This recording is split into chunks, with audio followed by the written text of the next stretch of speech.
दोस्तों नमस्कार, स्वागत है आप सभी का एक बार फिर से आपके अपने यूट्यूब चैनल पर। और आज के इस वीडियो में हम हिस्टोपैथोलॉजी सब्जेक्ट का पार्ट 2 वीडियो लेकर के आए हैं। इस वीडियो में आपको मिलेगा पार्ट 1 से कंटिन्यू जो सिलेबस के पॉइंट आपके रह गए थे, टॉपिक रह गया था, वो सारा कुछ टॉपिक आज हम कवर करने वाले हैं इस वीडियो में। तो मेरे साथ वीडियो के अंत तक बने रहिएगा। और जैसा कि मैं आपको बार बार कहता हूं कि क्वेश्चन को आप लिख करके आंसर याद करने का प्रयास करें, जिससे आपको एग्जाम में काफी हेल्प मिलेगी। हमारे द्वारा जो चैनल पर सारे वीडियो दिखाए जा रहे हैं, सारे वीडियो बताए जा रहे हैं, उनसे निश्चित रूप से आपको एग्जाम में बहुत सारी मदद मिलने वाली है। काफी अच्छे रिस्पॉन्सेज भी आ रहे हैं, कई स्टूडेंट के द्वारा कुछ स्पेशल टॉपिक को लेकर के उसमें कमेंट किया जा रहा है। हम सारा कुछ डाउट भी आपका क्लियर करेंगे। अभी आने वाले जो हम लाइव सेशन लेंगे उसमें हम आपसे 1 to 1 डिस्कस भी करेंगे, और परीक्षा के लिए जो भी आपके मन में डर है उसके बारे में चर्चा करेंगे। क्वेश्चन आंसर आप कैसे लिखेंगे, उनका आंसर कैसे प्रेजेंट करेंगे, सारा कुछ हम एक लाइव सेशन रख करके जरूर इसको डिस्कस करेंगे आप सभी से। तो चलिए शुरू करते हैं अपना आज का वीडियो। लेकिन उससे पहले मैं आपको बता दूं कि अगर आप चैनल पर नए हैं, अगर अभी तक आपने चैनल को सब्सक्राइब नहीं किया है, तो चैनल को सब्सक्राइब जरूर कर लें, क्योंकि एक भी वीडियो मिस ना होने पाए, जिससे सारे क्वेश्चन आंसर आपको आसानी से मिलते रहे। तो आज का जो पहला क्वेश्चन है, व्हाट इज एंजाइम हिस्टोकेमिस्ट्री। आपके सिलेबस में एंजाइम हिस्टोकेमिस्ट्री का टॉपिक दिया हुआ है हिस्टोपैथोलॉजी में, जिसमें ऑक्सीडेज पर ऑक्सीडेज, इस सारे एंजाइम के बारे में दिया गया है। तो उसी से रिलेटेड एक क्वेश्चन है। तो पहला क्वेश्चन जो बनता है वो है, व्हाट इज एंजाइम हिस्टोकेमिस्ट्री।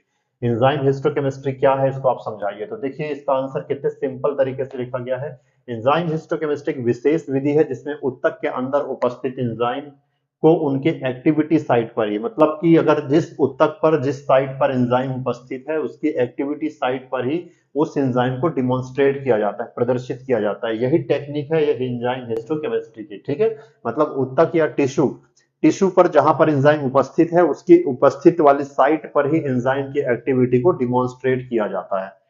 ठीक, इससे टिश्यू के फंक्शनल भागों का अध्ययन किया जा सकता है। ठीक है, इस चीज से क्या किया जाएगा, टिश्यू के जो भी पार्ट्स होंगे उसके स्टडी करने में आसानी होती है। ठीक है, तो एंजाइम हिस्टोकेमिस्ट्री का एक संक्षिप्त रूप में हम आंसर समझे तो, किसी भी टिश्यूज की ऐसी साइट जहां पर एंजाइम की एक्टिविटी होती है, उस एंजाइम की एक्टिविटी साइट पर ही एंजाइम को डिमॉन्स्ट्रेट कर दिया जाता है। ठीक है, एंजाइम जिस टिश्यू पर उपस्थित है, जहां पर उपस्थित है उसकी साइट पर एंजाइम की एक्टिविटी की, एंजाइम किस रूप से एक्टिविटी कर रहा है, उसकी किस प्रकार से क्रिया करने की जो क्षमता है, किस प्रकार की क्रिया वो एंजाइम वो टिश्यू के ऊपर कर रहा है, उस साइट पर ही एंजाइम को डिमॉन्स्ट्रेट कर दिया जाता है, जिससे टिश्यू के फंक्शनल भागों का अध्ययन करना बहुत ही आसान हो जाता है। तो ये एंजाइम हिस्टोकेमिस्ट्री कहलाता है। ठीक है, नेक्स्ट क्वेश्चन आपका, explain principle of enzyme histochemistry.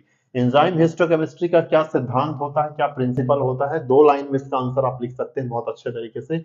Enzyme histochemistry के अंतर्गत एंजाइम अपने विशेष सबस्ट्रेट पर क्रिया करके एक इनसॉल्युबल कलर्ड कंपाउंड बनाते हैं। देखो आपने एंजाइम के बारे में पढ़ा होगा ना, सबस्ट्रेट के बारे में पढ़ा होगा एंजाइम के। ठीक है, आपने एंजाइम की हाइपोथेसिस पढ़ी होगी, लॉक एंड की परिकल्पना आपने पढ़ी होगी, लॉक एंड की हाइपोथेसिस पढ़ी होगी। एक विशेष ताले के लिए विशेष प्रकार की चाबी, एक विशेष एंजाइम अपने विशेष सबस्ट्रेट के साथ ही अटैच करके क्या करता है, क्रिया करता है। आपने पढ़ा होगा ना लॉक एंड की परियोजना करके। ठीक है, लॉक एंड की,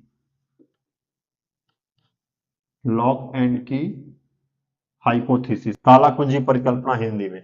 तो एक एंजाइम जो होता है अपने विशेष सबस्ट्रेट के साथ ही अटैच होकर के क्या करता है, उस क्रिया में उसको विशेष प्रकार का कलर कॉम्प्लेक्स बनाता है। ठीक है, और इसको एक बार फिर से मैं पढ़ देता हूं कि एंजाइम हिस्टोकेमिस्ट्री के अंतर्गत एंजाइम अपने विशेष सबस्ट्रेट पर क्रिया करके एक इनसॉल्युबल कलर्ड कंपाउंड, मतलब अघुलनशील कलर्ड कंपाउंड, एक रंगीन विलेन बनाएगा जो कैसा होगा, अघुलनशील होगा। एक इनसॉल्युबल कलर कंपाउंड बनाते हैं जो टिश्यू में उस स्थान पर जमा हो जाता है जहां वह एंजाइम सक्रिय। अभी जैसा मैंने आपको बताया ना कि एंजाइम टिश्यू की उसी साइट पर क्रिया करते हैं जहां पर क्या होता है, उसकी एक्टिविटी साइट होती है, वहीं पर हम उसको डिमॉन्स्ट्रेट करते हैं।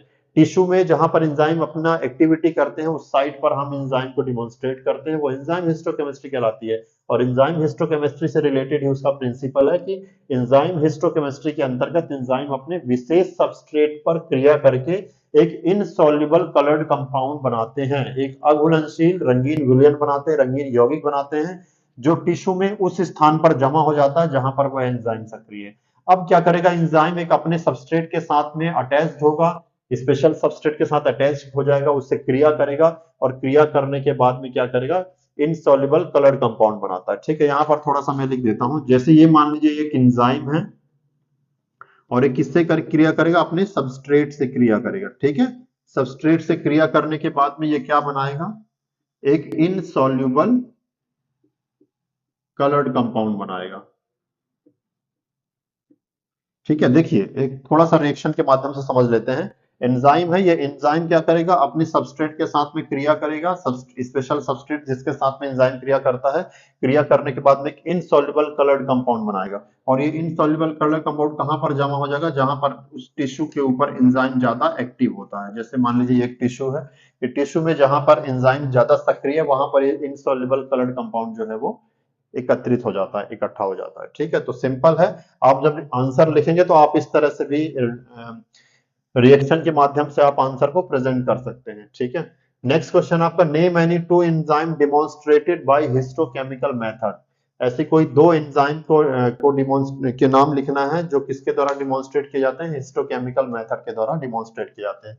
तो मुख्य रूप से मैंने चार एंजाइम यहाँ पर दिए हैं, phosphatase enzyme, dehydrogenase enzyme, oxidase enzyme, peroxidase enzyme. आपने पढ़ा होगा ना, glucose oxidase peroxidase method, GOD POD method, blood glucose determination के लिए, ये वही ऑक्सीडेज और पेरोक्सीडेज एंजाइम है। ठीक है, नेक्स्ट क्वेश्चन है आपका, types of phosphatase enzyme. Phosphatase enzyme कितने प्रकार का होता है, तो फॉस्फेटेज एंजाइम मुख्य रूप से दो प्रकार का होता है। पहला एसिड फॉस्फेटेज, दूसरा एल्कलाइन फॉस्फेटेज। एसिड फॉस्फेटेज कहां पाया जाएगा, लाइसोसोम और मैक्रोफेज में पाया जाता है। और एल्कलाइन फॉस्फेटेज कहां पर पाया जाएगा, इंटेस्टाइनल म्यूकोसा, मतलब इंटेस्टाइन की जो वॉल होती है ना, म्यूकोसा, ठीक है, वहां पर होगा, लीवर में पाया जाएगा, किडनी में पाया जाएगा और बोन से पाया जाता है। वेरी इंपॉर्टेंट, बोन में पाया जाता है ना फॉस्फेटेज एंजाइम। ठीक है, तो फॉस्फेटेज एंजाइम मुख्य रूप से, ये इंपॉर्टेंट क्वेश्चन है। ठीक है, एग्जाम के पॉइंट काफी इंपॉर्टेंट है, पेपर में आने की संभावना रहती है। तो टाइप्स ऑफ फॉस्फेटेज एंजाइम में एसिड फॉस्फेटेज और एल्कलाइन फॉस्फेटेज। आप एसिड और एल्कलाइन याद रखिएगा। ठीक है, acid phosphatase, alkaline phosphatase. Acid phosphatase देखिए कहां पाया जाएगा, लाइसोसोम्स पे, एक सेल ऑर्गेनेल से, मैक्रोफेजेस में पाया जाएगा, जो भक्षण कोशिकाएं होती है, भक्षक कोशिकाएं होती है। और एल्कलाइन फॉस्फेटेज मुख्य रूप से इंटेस्टाइन की वॉल में, जो इंटेस्टाइनल म्यूकोसा कहलाती है, लिवर में पाया जाएगा, किडनी पाया जाएगा और बोन में पाया जाएगा। ठीक है,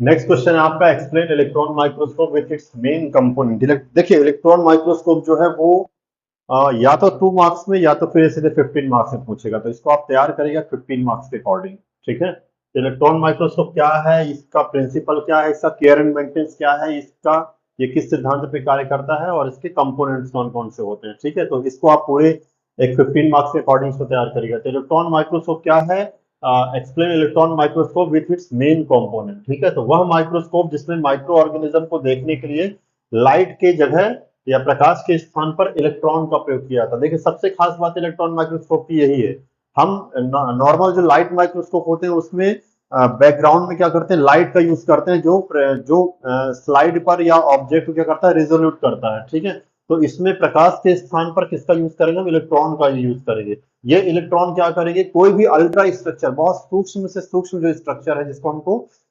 एग्जामिन करना है, जिसको हमको देखना है, तो अल्ट्रा स्ट्रक्चर को भी ये क्या करता है, हाई रेजोल्यूशन पर हमको प्रदर्शित करता है। ठीक है, तो वह माइक्रोस्कोप जिसमें माइक्रो ऑर्गेनिज्म को देखने के लिए प्रकाश के स्थान पर इलेक्ट्रॉन का उपयोग किया जाता है, जिससे अल्ट्रा स्ट्रक्चर को हाई रेजोल्यूशन पर देखा जा सकता है। ठीक है, इसके मुख्य कंपोनेंट्स कौन कौन से हैं, तो इसके जो मेन कंपोनेंट्स हैं, पहला है इलेक्ट्रॉन गन। ये इलेक्ट्रॉन गन नाम से स्पष्ट है, इलेक्ट्रॉन गन क्या करेगी, इलेक्ट्रॉन को उत्पन्न करेगी। ठीक है, दूसरा है इलेक्ट्रोमैग्नेटिक लेंसेज। ये इलेक्ट्रोमैग्नेटिक लेंसेज क्या करेंगे, इलेक्ट्रॉन को फोकस करते हैं। ठीक है, नेक्स्ट है आपका स्पेसिमेन होल्डर। ये स्पेसिमेन जिसमें आपको एग्जामिन करना है उसको होल्ड करके रखेगा, ये सैंपल को होल्ड करता है। और लास्ट है आपका डिटेक्टर। ये क्या करेगा, डिटेक्टर डिटेक्ट करेगा इलेक्ट्रॉन का सिग्नल, क्या करेगा, कैच करके ये इमेज को बनाता है।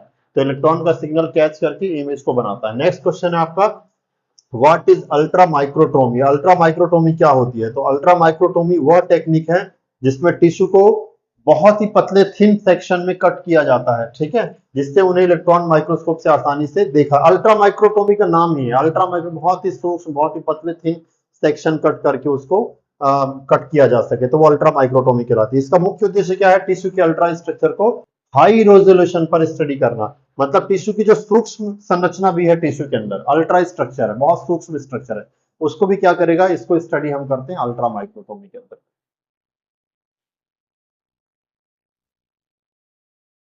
नेक्स्ट जो क्वेश्चन है वो है what is museum technique. Museum technique क्या है, right about it's purpose. Museum technique का क्या उद्देश्य होता है इसके बारे में लिखिए, ठीक है। तो म्यूजियम टेक्निक वह प्रक्रिया है जिसमें बायोलॉजिकल स्पेसिमेन को, देखिए म्यूजियम टेक्निक का मतलब आपको नाम से स्पष्ट है, म्यूजियम में हम जो एनाटॉमिकल स्ट्रक्चर होते हैं उसको डिस्प्ले भी करते हैं, साथ साथ प्रिजर्व भी करते हैं। तो म्यूजियम टेक्निक मुख्य रूप से जो भी एनाटॉमिकल स्ट्रक्चर्स होती हैं उनको प्रिजर्व करते हुए डिस्प्ले करना, जिससे उसके बारे में अध्ययन किया जा सके, वो म्यूजियम टेक्निक होती है, ठीक है। तो म्यूजियम टेक्निक वह प्रक्रिया है जिसमें बायोलॉजिकल स्पेसिमेन को प्रिजर्व एवं डिस्प्ले किया जाता है ताकि उन्हें स्टडी एवं एजुकेशनल पर्पस के लिए उपयोग किया जा सके, ठीक है। म्यूजियम टेक्निक का मुख्य जो उद्देश्य होता है स्पेसिमेन को लंबे समय तक प्रिजर्व करना, साथ ही उनके एनाटॉमिकल फीचर्स को भी सुरक्षित रखना होता है। तो ये इसका उद्देश्य हो गया कि लंबे समय तक हम उसको प्रिजर्व करें, साथ ही साथ उसका जो एनाटॉमिकल स्ट्रक्चर होता है उसको भी सुरक्षित रखना होता है, ठीक है। नेक्स्ट क्वेश्चन है name two common preservatives used in museum technique. Museum technique में उपयोग किए जाने वाले दो प्रिजर्वेटिव के नाम लिखिए। तो सबसे सिंपल और सबसे अच्छा और सबसे ज्यादा उपयोग किया जाने वाला जो प्रिजर्वेटिव वो है फॉर्मेलिन, और दूसरा होता है एल्कोहल, ठीक है। तो ये दोनों प्रिजर्वेटिव है जिनका उपयोग म्यूजियम टेक्निक में करते हैं, पहला फॉर्मेलिन और दूसरा एल्कोहल। नेक्स्ट क्वेश्चन है what is cervical cytology, name a commonly use test in cervical cytology. Cervical cytology क्या होती है और कौन सा टेस्ट जो है सर्वाइकल साइटोलॉजी में मुख्य रूप से परफॉर्म किया जाता है। तो सर्वाइकल साइटोलॉजी का मतलब ये होता है कि जनरली जो महिलाएं होती हैं उनमें सर्विक्स के कैंसर के डायग्नोसिस के लिए, ठीक है, या कोई अबनॉर्मल सेल्स का पता लगाने के लिए हम सर्वाइकल साइटोलॉजी परफॉर्म करते हैं। तो सर्वाइकल साइटोलॉजी में सर्विक्स की सेल्स का माइक्रोस्कोपिक एग्जामिनेशन किया जाता है जिसमें एबनॉर्मल या कैंसरस सेल का पता लगाया जा सके, ठीक है। सर्वाइकल साइटोलॉजी मुख्य रूप से पेपिनिकुलेटर टेस्ट या पैप टेस्ट परफॉर्म किया जाता है। पैप स्मीयर आपने पढ़ा होगा ना, पेपिनिकुलेटर टेस्ट या पैप टेस्ट आपने पढ़ा होगा, बहुत इंपॉर्टेंट क्वेश्चन है, 10 मार्क्स का या 15 मार्क्स का क्वेश्चन हर साल पेपर में आता है, ठीक है। तो आप इसको अच्छे से पढ़ लीजिएगा, डिटेल्ड में इसको पढ़िएगा। मैंने तो 2 मार्क्स से बता दिया है इसको कि name commonly use test in cervical cytology. तो पैप टेस्ट जो है पैप स्मीयर बना करके, पैप स्टेनिंग करके पेपिनिकुलर टेस्ट जो है परफॉर्म किया जाता है सर्वाइकल साइटोलॉजी के लिए, ठीक है।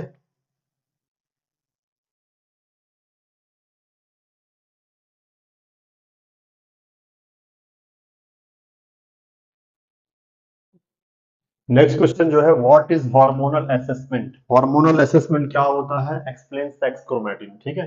तो हार्मोनल असेसमेंट वह प्रक्रिया है जिसमें शरीर में हार्मोन्स का स्तर एवं उनकी कार्य क्षमता को जांचा जाता है, ठीक है। देखिए शरीर में विभिन्न प्रकार के हार्मोन्स होते हैं और उन हार्मोन्स का स्तर कैसा है, लेवल कैसा है, हार्मोन्स की मात्रा कितनी है हमारे शरीर में और उनकी कार्य क्षमता कैसी है, ठीक है।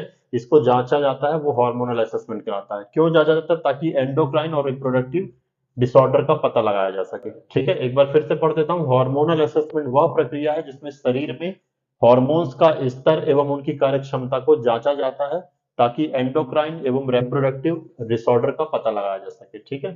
सेक्स क्रोमेटिन या वर बॉडीज एक कंडेंस इनएक्टिव एक्स क्रोमोसोम होता है जो फीमेल सेल्स में न्यूक्लियस में दिखाई देता है या सेक्स डिटर्मिनेशन में हेल्प करता है, ठीक है। तो सेक्स क्रोमेटिन के बारे में आपने पढ़ा होगा, मुख्य रूप से सेक्स डिटर्मिनेशन में इसका रोल होता है और एक्स क्रोमोसोम की उपस्थिति के आधार पर सेक्स डिटर्मिनेशन किया जाता है इसमें, ठीक है। नेक्स्ट क्वेश्चन है व्हाट इज एफएनएसी। एफएनएसी क्या है, वेरी इंपॉर्टेंट क्वेश्चन, ठीक है। ये क्वेश्चन ऐसा क्वेश्चन है कि ऑलमोस्ट हर साल पेपर में आपको देखने को मिलेगा, 2 मार्क्स से भी आ सकता है, 10 मार्क्स में आ सकता है, 15 मार्क्स में भी आ सकता है। तो एफएनएसी क्या है, एफएनएसी की पूरी प्रक्रिया प्रोसेस कैसे करते हैं, एफएनएसी में किस प्रकार का स्टेन यूज करते हैं, स्टेनिंग मेथड क्या है, एफएनएसी की प्रोसेस क्या है, ये सारा कुछ आप इस क्वेश्चन में जरूर पढ़िएगा पूरा का पूरा। तो व्हाट इज एफएनएसी, कई बार 2 मार्क्स क्वेश्चन पूछ लेता है एफएनएसी समझाइए, ठीक है। तो what is FNAC, name a common staining method used in FNAC.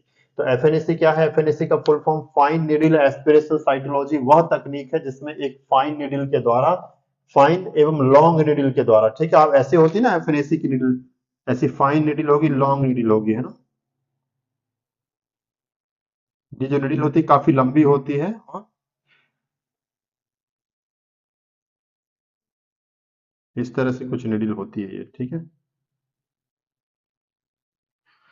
तो काफी फाइन निडल होगी और इस फाइन निडल को 90 डिग्री के एंगल में सेल्स या टिश्यूज में इसको प्रिक करके इसमें से क्या किया जाता है, फ्लूइड एस्पिरेट किया जाता है या सेल्स एस्पिरेट की जाती है और फिर उस सेल्स का या फ्लूइड का माइक्रोस्कोपिक एग्जामिनेशन किया जाता है कि कोई एबनॉर्मल सेल तो इसमें दिखाई नहीं दे रही है। ठीक है, तो फिर से एक बार देखिए, फाइन निडल एस्पिरेशन साइटोलॉजी वह तकनीक है जिसमें एक फाइन लॉन्ग निडल के द्वारा सेल्स एस्पिरेट करके उनका माइक्रोस्कोपिक एग्जामिनेशन किया जाता है। एफएनएसी में जिम्सा या पेपिनोकुलो स्टेन का उपयोग किया जाता है। ठीक है, समझ में आ रहा है आप लोगों को। नेक्स्ट क्वेश्चन है, explain role of technician in FNAC. ठीक है, एफएनएसी करने के लिए एफएनएसी की जो प्रोसेस होती है उसमें टेक्नीशियन का क्या रोल होता है। आपके सिलेबस में आप देखिएगा utility of technician in FNAC दिया हुआ है। ठीक है, तो क्या क्या इंपॉर्टेंट इसके रोल हैं, तो मैंने 4 प्रकार की चीजें इसमें लिखी हैं, 4 स्टेप में बताया है कि एफएनएसी में टेक्नीशियन का क्या रोल होता है। सबसे पहला होता है कि प्रिपरेशन को, स्लाइड को प्रिपेयर करना। जब इसमें से स्पेसिमेन को क्या किया जाता है, कलेक्ट किया जाता है, तो सबसे पहले स्पेसिमेन को प्रिजर्व करने का काम रहता है। ठीक है, स्पेसिमेन को सबसे पहले प्रिजर्व करेंगे, लेबलिंग करेंगे, प्रॉपर स्पेसिमेन को रखेंगे, अच्छे से इसको सुरक्षित रखेंगे। इसके बाद प्रिपरेशन ऑफ स्लाइड, फिर इसमें से सैंपल लेके स्लाइड को प्रिपेयर करने का काम होता है। ठीक है, स्लाइड को प्रिपेयर करेंगे, फिर स्मीयर बनाएंगे, स्मीयर बना करके क्या करेंगे, उसको स्टेन करेंगे। ये सारा कुछ जो काम होता है एफएनएसी के लिए टेक्नीशियन का एक रोल होता है। ठीक है,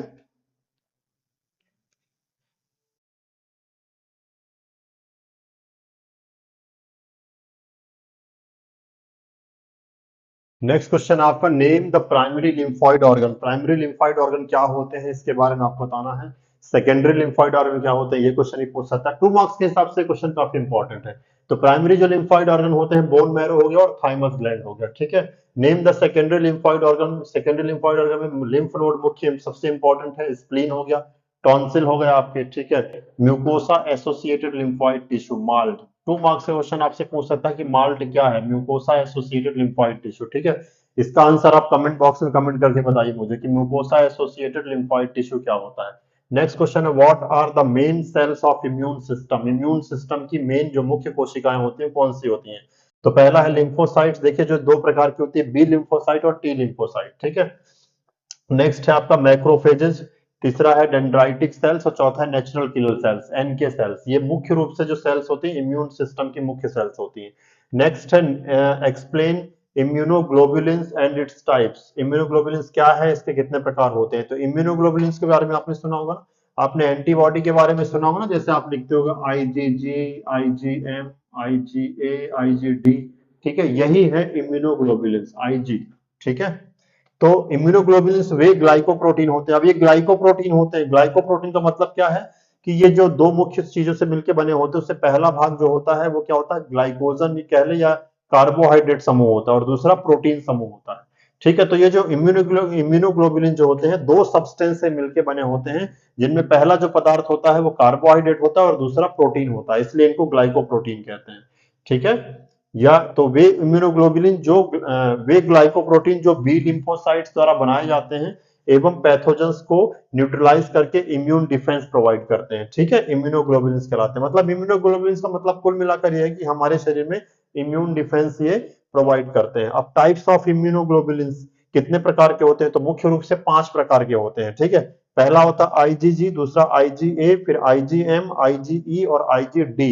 ये 5 प्रकार के इम्यूनोग्लोबुलिन्स हमारे शरीर में पाए जाते हैं। आईजीजी क्या करता है, ये सबसे एबंडेंट होता है और प्लेसेंटा क्रॉस कर सकता है। इसका मतलब क्या है, मदर से, मां से बच्चे को जो इम्यूनोग्लोबुलिन्स मिलती है, जो एंटीबॉडी मिलती है, वो आईजीजी प्रकार की होती है, सबसे ज्यादा एबंडेंट होती है और प्लेसेंटा को क्रॉस कर सकती है। प्लेसेंटा को क्रॉस करने का मतलब समझ रहे हैं, जैसे मान लीजिए ये गर्भस्थ शिशु है और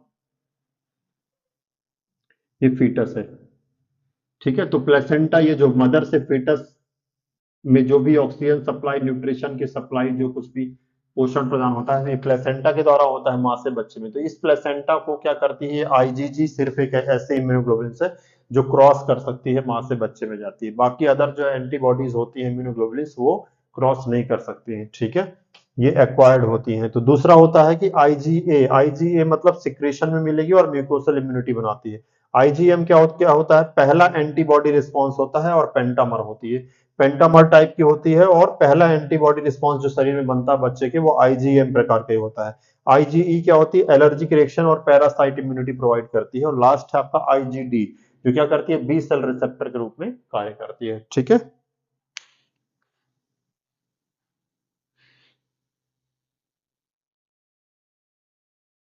नेक्स्ट क्वेश्चन आपका है explain humoral immune response. Humoral immune response क्या होता है?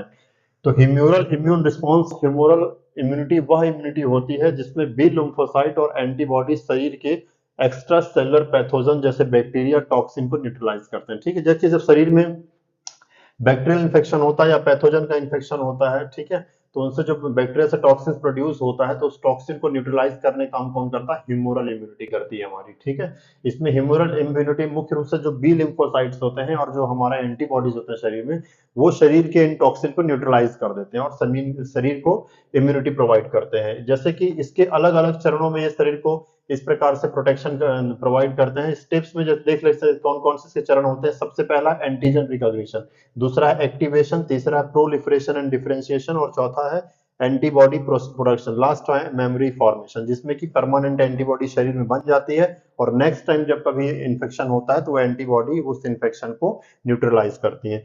ठीक है, तो एक बार फिर समझते हैं। ह्यूमरल इम्यूनिटी वह इम्यूनिटी है जिसमें बी लिम्फोसाइट और एंटीबॉडी शरीर के एक्स्ट्रा सेलुलर पैथोजन को जैसे बैक्टीरिया और टॉक्सिन को न्यूट्रलाइज कर देते हैं। कितने चरणों में ये प्रक्रिया संपन्न होती है? तो सबसे पहला एंटीजन रिकॉग्निशन, शरीर में जो बाहरी एंटीजन प्रवेश करता है सबसे पहले हमारा इम्यून सिस्टम क्या करता है, उसकी पहचान करता है। तो कैसे पहचान करेगा? जो बी सेल्स होती हैं, ठीक है, ये सरफेस आईजी से एंटीजन पहचानते हैं। जो बी सेल्स होती है सबसे पहले सरफेस आईजी से एंटीजन की पहचान करेगी, एंटीजन किस प्रकार का है। इसके बाद एक्टिवेशन होता है, इम्यून सिस्टम क्या होता है, एक्टिवेशन करता है।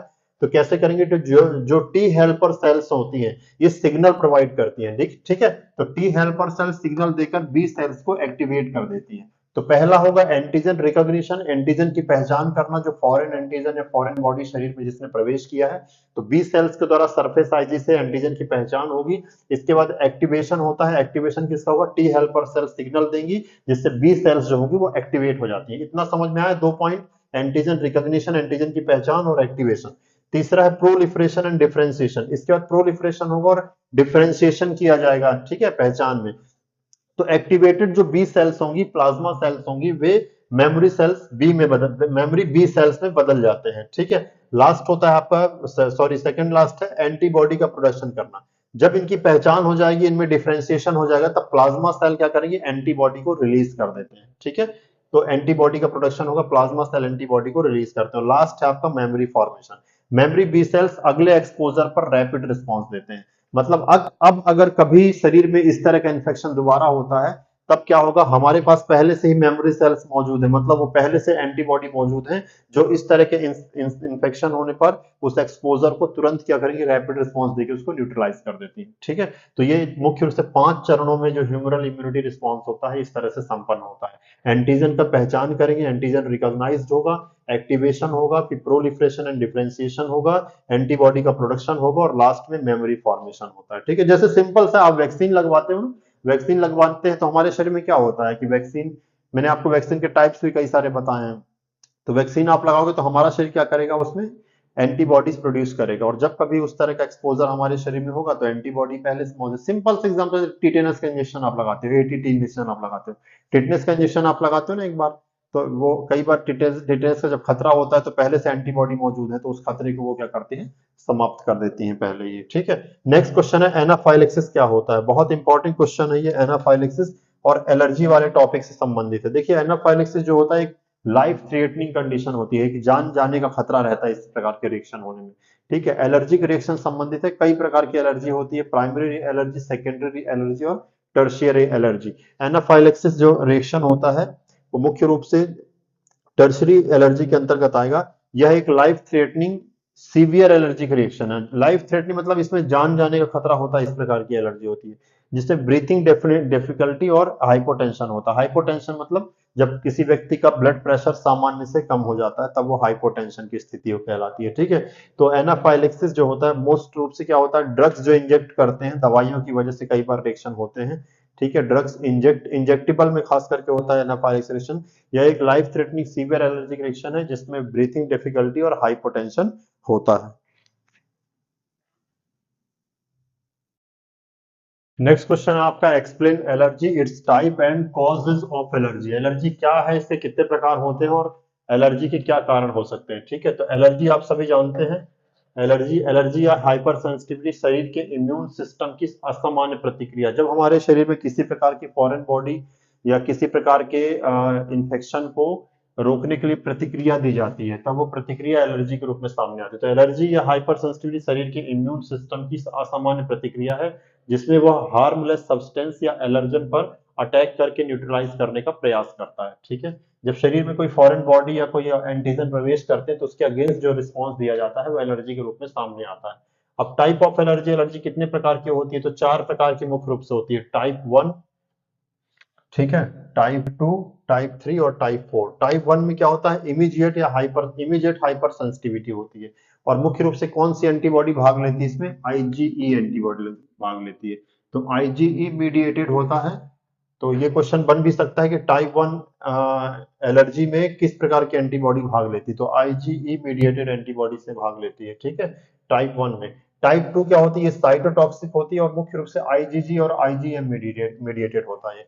टाइप थ्री में क्या होता है, इम्यून कॉम्प्लेक्स मीडिएटेड होता है। ठीक है, और टाइप फोर में डिलेड टाइप या हाइपर सेंसिटिविटी होगी, मुख्य रूप से टी सेल्स जो होंगी वो इसमें मीडिएटेड होती हैं। ठीक है, मेन कॉज क्या क्या हो सकते हैं एलर्जी के, मुख्य रूप से जो कॉज होते हैं, पॉलन हो गया है ना, पॉलन हो गया मतलब परागण हो गया, या फूलों से किसी को हो सकता है, परागकण से हो सकता है, डस्ट से एलर्जी हो सकती है, फूड से एलर्जी हो सकती है, ड्रग्स से एलर्जी हो सकती है और इंसेक्ट वेनम से हो सकती है। ठीक है, कोई भी इंसेक्ट का जो भी जहरीला वेनम हो गया, जहर से, पॉइजन से किसी भी इंसेक्ट को, इंसेक्ट बाइट जब होता है तो उसके द्वारा भी शरीर में एलर्जी हो सकती है। वैसे तो इंसानों को इंसानों से भी एलर्जी होती है आजकल, पर ठीक है, वो एलर्जी काफी खास एलर्जी होती है।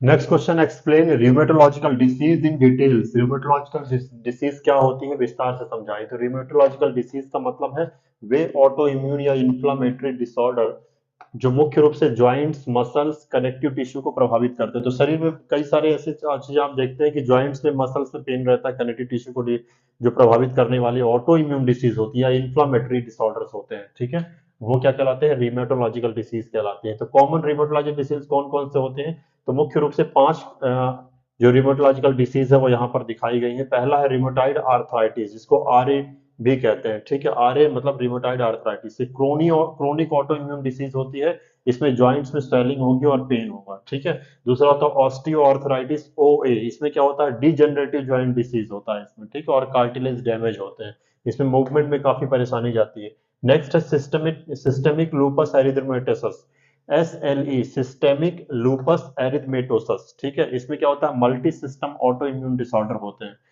फिर नेक्स्ट है गाउट। गाउट में क्या होता है, यूरिक एसिड और जो क्रिस्टल होते हैं वो ज्वाइंट्स में डिपॉजिट हो जाते हैं। ठीक है, नेक्स्ट है आपका लास्ट, एनिलोजिंग स्पॉन्डिलाइटिस। ठीक है, AS। तो इसमें क्या होता है, क्रोनिक स्पाइन इंफ्लामेशन। ठीक है, स्पाइन में इंफ्लामेशन होगा, क्रोनिक होगा ये। अब इसके सिम्टम्स क्या क्या होते हैं, ज्वाइंट पेन होगा, स्वेलिंग होगा, स्टिफनेस आएगी, अकड़न, फैटिक मतलब थकान होगा, लिमिटेड मोबिलिटी, मोबिलिटी में दिक्कत जाएगी, आसानी से मूवमेंट नहीं होगी। समटाइम्स सिस्टमिक साइंस भी आते हैं, कभी कभी सिस्टमिक साइन जैसे कि फीवर हो गया, बॉडी पर रैसेस हो गए, ऑर्गन इन्वॉल्वमेंट आदि कुछ इसमें आ सकते हैं। ठीक है,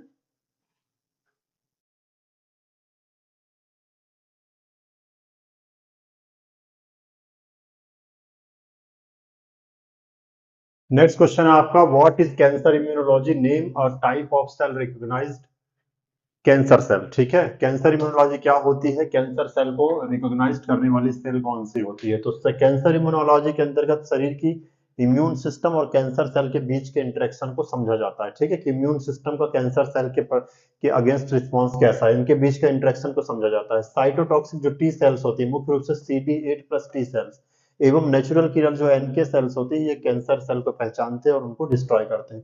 तो मुख्य रूप से दो सेल्स होती हैं, साइटोटॉक्सिक टी सेल्स और नेचुरल किलर सेल्स होती हैं। ठीक है, ये क्या करती हैं, कैंसर सेल को पहचान कर उनको डिस्ट्रॉय करने का काम करती है। Next question, explain tissue typing. Tissue typing क्या होता है? तो टिश्यू टाइपिंग देखिए, मुख्य रूप से जब कोई ऑर्गन ट्रांसप्लांट होता है, ठीक है, जैसे कि सबसे इंपॉर्टेंट समझिए किडनी का ट्रांसप्लांटेशन। तो किडनी का ट्रांसप्लांटेशन जब होता है तो उससे विभिन्न प्रकार के टेस्ट लगाए जा सकते हैं, जैसे कि एचएलए होता है मुख्य रूप से, ठीक है, क्रॉस मैचिंग टेस्ट होता है। तो उसी से संबंधित है कि वह प्रक्रिया जिसमें डोनर व रेसिपिएंट के एचएलए एक टेस्ट होता है, ह्यूमन ल्यूकोसाइट एंटीजन, एक कंपेटिबिलिटी की जांच की जाती है। इसका मतलब है कि डोनर का जो ऑर्गन है जब वो रेसिपिएंट को दिया जाता है, तब वो रेसिपिएंट का जो इम्यून सिस्टम है उस ऑर्गन को फॉरेन समझ करके उसको डिस्ट्रॉय करने का प्रयास ना करे। ठीक है, इसलिए एचएलए मैच किया जाता है, ह्यूमन ल्यूकोसाइट एंटीजन, और ये अगर ये एचएलए मैच होगा तभी ऑर्गन जो है वो ट्रांसप्लांट किया जाता है। तो वह प्रक्रिया जिसमें डोनर व रेसिपिएंट के HLA human leukocyte antigen compatibility, compatibility का मतलब कि इनका मैच हो जाना, ठीक है, इनकी ये एक दूसरे से मैच हो जाते हैं, कंपेटिबल हो जाते हैं। तो कंपेटिबिलिटी की जांच की जाती है जिससे ऑर्गन ट्रांसप्लांट रिजेक्शन का रिस्क कम होता है। मतलब ऑर्गन ट्रांसप्लांट अगर ये एचएलए मैच होगा तभी ऑर्गन ट्रांसप्लांट किया जाएगा, एचएलए मैच नहीं होगा तो ऑर्गन ट्रांसप्लांट नहीं होगा। अगर एचएलए बिना मैच किए, कंपेटिबिलिटी किए ऑर्गन का ट्रांसप्लांट कर दिया जाता है तो जो रेसिपिएंट का इम्यून सिस्टम होता है वो डोनर के ऑर्गन को रिजेक्ट करना का प्रयास करता है, रिजेक्ट करना शुरू कर देता है। ठीक है, तो इसका इंपॉर्टेंस क्या है? इंपॉर्टेंस ये है, एचएलए मिसमैच होने पर इम्यून सिस्टम डोनर किडनी को फॉरेन समझकर रिजेक्शन कर सकता है। टिश्यू टाइपिंग से ट्रांसप्लांट सक्सेस रेट बढ़ता है। अगर टिश्यू टाइपिंग आप करेंगे, एचएलए कर लेंगे, तो जो ऑर्गन का ट्रांसप्लांटेशन होगा उसका सक्सेस रेट बढ़ जाएगा। ठीक है, अब मेथड ऑफ टिश्यू टाइपिंग, ये बहुत इंपॉर्टेंट क्वेश्चन है, 15 मार्क्स का क्वेश्चन आ सकता है टिश्यू टाइपिंग में। ठीक है, तो मेथड ऑफ टिश्यू टाइपिंग क्या होती है? विभिन्न चरणों में ये मेथड जो संपन्न की जाती है। तो सबसे पहला पॉइंट है सीरोलॉजिकल, मतलब कॉम्प्लीमेंट डिपेंडेंट साइटोटॉक्सिसिटी, या इसको सीडीसी भी कहते हैं। इसमें होता क्या है कि जो डोनर का लिम्फोसाइट होता है वो रेसिपिएंट के सीरम के साथ मिक्स करके इसको इंक्यूबेट करते हैं, फिर कॉम्प्लीमेंट ऐड करते हैं और इसके बाद देखते हैं कि सेल का लाइसिस तो नहीं हो रहा। अगर सेल लाइसिस हो रहा है मतलब ये इसमें एंटीबॉडी प्रेजेंट है, इसलिए सेल लाइसिस हो रहा है और ये ट्रांसप्लांट नहीं हो सकता है। ठीक है, दूसरा होता है मॉलिक्यूलर डीएनए बेस्ड टाइपिंग हो सकती है, पीसीआर यानी कि पॉलीमरेज चेन रिएक्शन एवं सीक्वेंसिंग से डोनर व रेसिपिएंट के एचएलए एलील्स आइडेंटिफाई किए जाते हैं। ठीक है,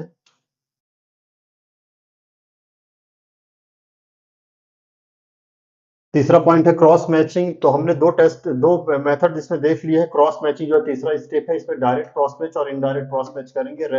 डायरेक्ट क्रॉस मैच में क्या करेंगे, रेसिपिएंट सीरम को डोनर लिम्फोसाइट के साथ में मैच करके देखते हैं, और इनडायरेक्ट क्रॉस मैच में एंटीबॉडी डिटेक्ट करते हैं। ठीक है, तो दोस्तों ये आपका हिस्टोपैथोलॉजी का सिलेबस हमने दो पार्ट बना करके वीडियो में कवर कर दिया है। वीडियो को अच्छे से ध्यान से देखिए, एक एक पॉइंट नोट करते जाइए और अच्छी तरह से अपनी तैयारी करिए। अब इसके बाद हम हिस्टोपैथोलॉजी का मॉडल पेपर आपको प्रोवाइड कराएंगे। ठीक है, जो भी इंपॉर्टेंट क्वेश्चन होंगे, जो भी अभी तक मैंने पूरा सिलेबस कवर कराया, उन्हीं में से जो क्वेश्चन है इस बार के पेपर में आने की जिनकी संभावना रहेगी, उनका एक मॉडल प्रश्न पत्र विस्तार से आपको प्रोवाइड कराया जाएगा। तब तक के लिए अगर आप चैनल पर नए हैं तो आप चैनल को जरूर सब्सक्राइब कर लिए, एक वीडियो को एक छोटा सा लाइक जरूर करिए। आप आपके लाइक करने से ना मोटिवेशन मिलता रहता है और अलग अलग तरह के वीडियो अच्छे से अच्छे कंटेंट उपलब्ध कराने के लिए आपको मुझे मोटिवेशन होता है। Thank you so much.